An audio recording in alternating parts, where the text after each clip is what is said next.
morning, Lauren and Joe. We've got dense fog out there this morning, so a dense fog advisory is in effect south of I-44 and east of Highway 65 until 8 a.m. And for north central Arkansas, your dense fog advisory goes until 9 o'clock this morning.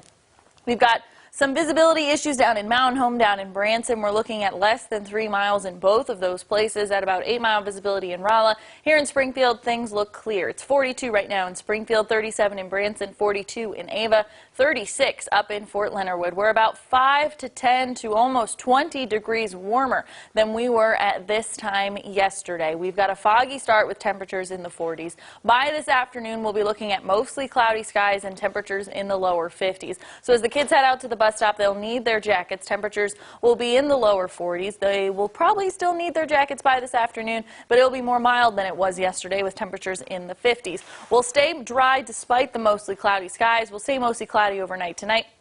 Temperatures dropping into the upper 40s. Tomorrow, we make it into the 60s before a front comes in, brings our temperatures into the 20s overnight. We'll be cooler for the day on Thursday, temperatures in the 40s, and then we've got some rain chances possible on Friday, maybe a wintry mix early Friday morning. Temperatures will be in the 50s on Saturday, but tumbling through the day, and then we are back to around average for this time of year on Sunday with temperatures sitting in the 30s.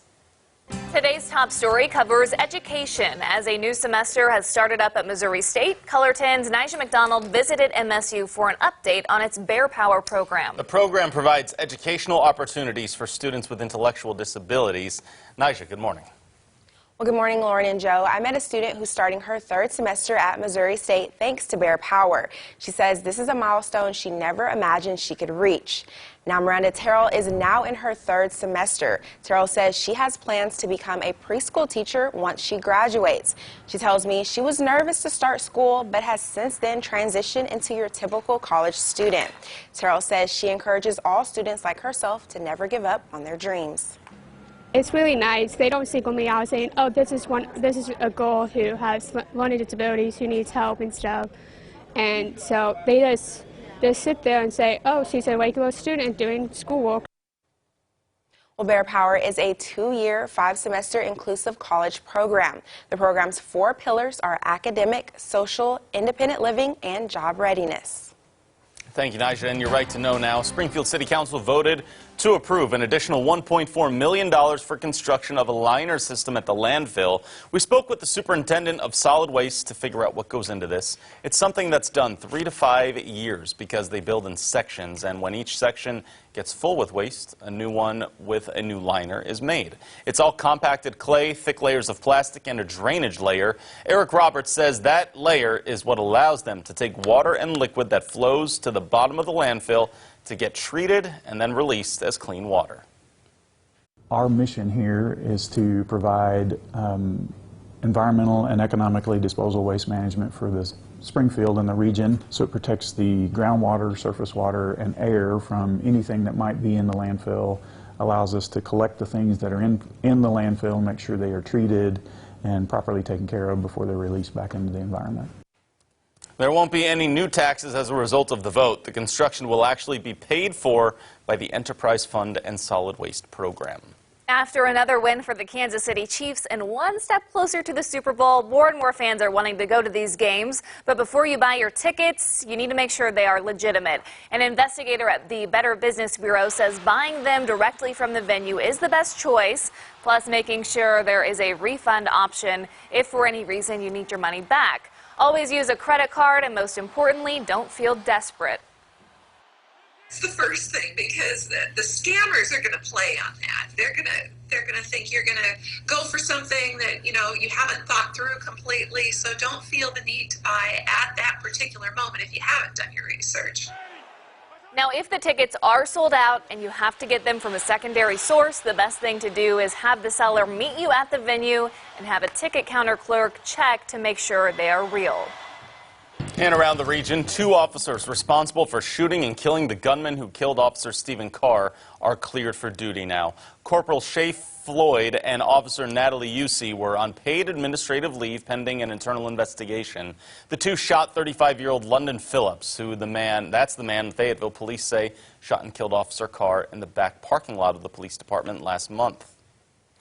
They're not back on duty yet, but they have been reinstated, so I assume that the next shift, that their shift works, that they will be working it. That was Sergeant Tony Murphy. He also says the department is in full support of those officers upon their return. The circuit attorney for the city of St. Louis, Kim Gardner, has filed a civil rights lawsuit in federal court. It names the city of St. Louis and others as part of a coordinated and racist effort to remove her from office.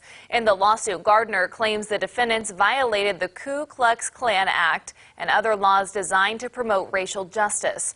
The suit talks about racist threats made against Gardner and says the defendants are trying to stop criminal justice reforms she has put forward. The Attorney General announced Missouri's top 10 consumer complaints of 2019. The #1 item there with 43,000 votes was actually no-call complaints. That's things like illegal telemarketing and businesses soliciting homes despite being on a no-call list.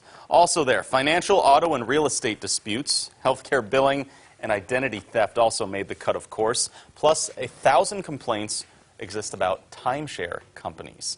The Attorney General says he'll take action against crooked contractors.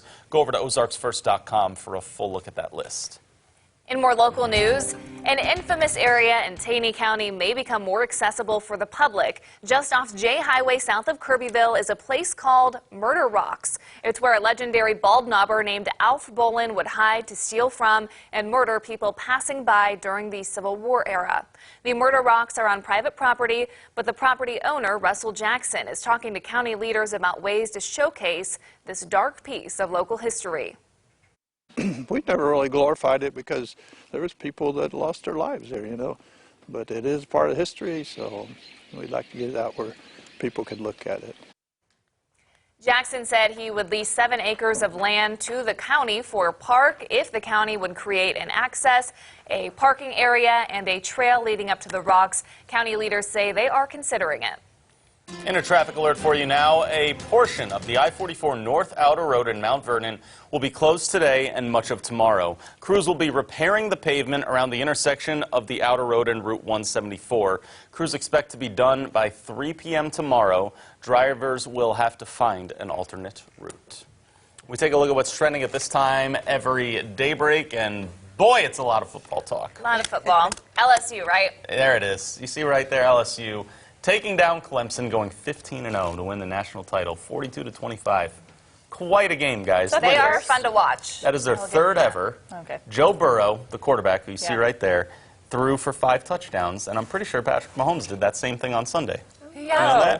Hey, like that. Oh, okay. He also ran for a touchdown as well, so how about that? Very impressive. Go Tigers. Go Tigers. Not our Tigers, but nonetheless, LSU go Tigers, Tigers. Clemson Tigers, go Tigers. All the Tigers. Beth, as everyone wakes up and gets going out the door, they do have some fog to watch out for. Yeah, just leave some extra time for your morning commute. Take it slow. We don't have any rain chances, though, until Friday.